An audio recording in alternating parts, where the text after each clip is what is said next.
شاداب خان د کم مرض دوا ده؟ پاکستان ټیم کې شاداب خان ولی موجود دی؟ ماته څوک ویلی شي د دې سره اعظم خان د کم مرض دوا ده چې په ټیم کې دا موجود دی؟ بیټینګ د دیو نشته دی. شاداب خان که په سپین کوي سپین د دی نشته دی. 50 پلس رنز په نننی میچ کې ورکړي دي او دې سره چې کوم دی سیم ایوب حارث رؤوف پته نه لګي دا کم مرض دوا ده. خیر سیم ایوب باره کې به دا وایم چې ځای نن ورته یو چانس شو په نیکسټ میچ کې چانس ورکول پکار دی خو دغه چانس د سیم ایوب لا فائدہ غسل پکار دی. د انګلند خلاف د سیریز دویم میچ چې کوم دی پاکستان وبېلو اولنې میچ خو بخله او باران ته خو نن میچ اټ لیست ګټل پکارو.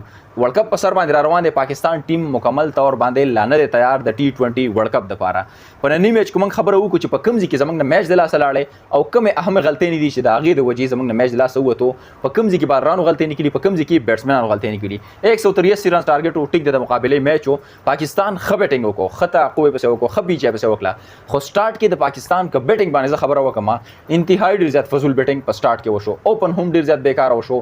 محمد رضوان ډېر زیاته کویک وکټ ورکړه ډېر زیاته ارلی وکټ په صفر باندې هغه ورکړه. د دې نه بعد سیم ایوب هم ډېر زیاته کویک وکټ ورکړه. که چېرته کې زموږ اوپن لږ ښه شوی وی او اوپن کې سکور راغلی وی نو پاکستان دا میچ ډېر زیات په اسانۍ سره ګټلی شو. ایټ لیست چې 3 اووره کې موږ 40 رنز کړی وی نو دا میچ زموږ په نوم باندې ځکه چې په 23 رنز سره موږ د انګلند نه دا میچ بېللی دی. سکور ډېر زیات ښه کړی دی انګلند او د هغې په تعقب کې پاکستان ډېر زیاته ښه پیچا کړی ډېر زیات ښه بیټینګ یې کړی دی خو د سټارټ څه قسم ریزلټ پاکستاني بیټسمنانو پاکستان ټیم ته ورنکړو. د دې په وجه باندې پاکستان دغه میچ وبېلو او د خپل لاسې ورکړو. شاداب خان 50 پلس رنز ورکړي دي. پته نه لګي چې د کم مرض دوا ده. د دې نه علاوه چې کوم دی اعظم خان چې د کم مرض دوا ده.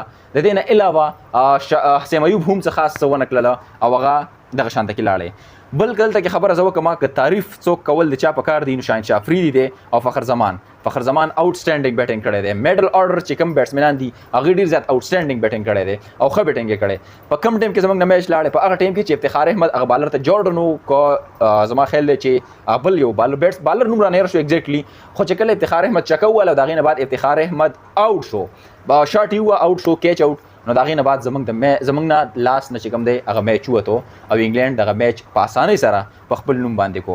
پاکستان ټیم چې کوم دی کمپلیټلی لا پریفیر نه دی تیار نه دی ورلد کپ دپاره. البته که چېرته کې پاکستان ټیم خپل ځان امپروو کول غواړي نو ننن میچ کې چې کومې غلطۍ شوي دي هغه غلطۍ دوباره دوهراول نه دي پکار او چې کوم دا ایکسټرا کلاړیان دي زموږ سره څنګه اعظم خان دی د دې سره چې کوم دی شاداب خان دی سیم ایوب ته خیر یو چانس ورکول پکار دی هغې نه بعد که پرفارمنس یې ټیک نو هغه هم سایډ ته کول پکار دي. بله رایه را سره کمنټ کې شامله کړئ چې په کوم ځای کې د پاکستان غلطیانې دي او کوم کلاړیان د پاکستان په ټیم کې موجوده ټیم کې ایکسټرا کلاړیان دي چې په ټیم باندې اسې یو بوج جوړ کړی دی او فایده ټیم ته نشته دی هغه الیمینیټ کول پکار دي هغه لرې کول پکار دي. هغه را سره تاسو کمنټ کې شامل کړئ. انشاءالله ملاویږو نوي ویډیو کې در قدم مال راکړي ایجاد د الله په امان.